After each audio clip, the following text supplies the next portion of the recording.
Once Upon a Time in Shaolin is the most expensive piece of music ever created.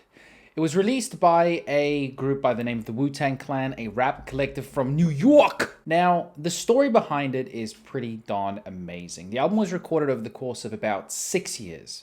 The Wu-Tang Clan has seen streaming and music piracy as a stab in the back when it comes to the music industry, and they decided to release something very unique. One album that can only be owned by a single person and cannot be commercially exploited for 88 years. That is the agreement. If you purchase this album, you pay the full amount. You can listen to it as much as you want. You can play to people at listening parties, but they each have to be searched for recording devices. You are not allowed to stream it to anybody else.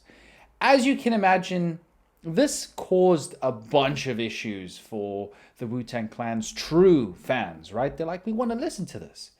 The actual album is apparently fantastic. It includes a few guest appearances by individuals such as Karis Van Houten from Game of Thrones, as well as Cher on 2 separate songs. It's also got the Barcelona soccer players on it in some capacity. I mean, how weird, right? So how this all took place is in 2015, the album was put up for auction and it was purchased by none other than Martin Shkreli, the asshole pharmaceutical billionaire who's essentially known for hiking the price of insulin up like 10,000% or something to make some more bucks.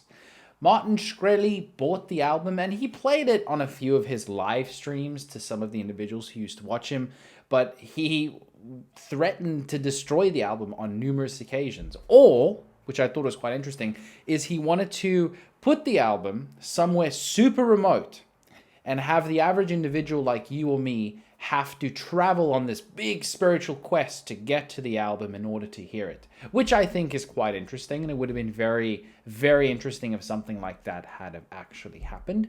But instead, he had the album, he played it for a few people, and he got arrested on unrelated fraud charges while trying to sell it to somebody else. Eventually, the album was purchased by these NFT guys.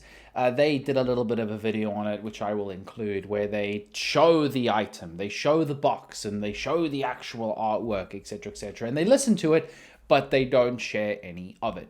Obviously, I can imagine the reason for that is they need to preserve the artistic integrity of what's inside of that CD. I don't even listen to the Wu-Tang Clan, and I want to hear it. The track listing has been released in the past, and this is what it looks like. Now, this is not official.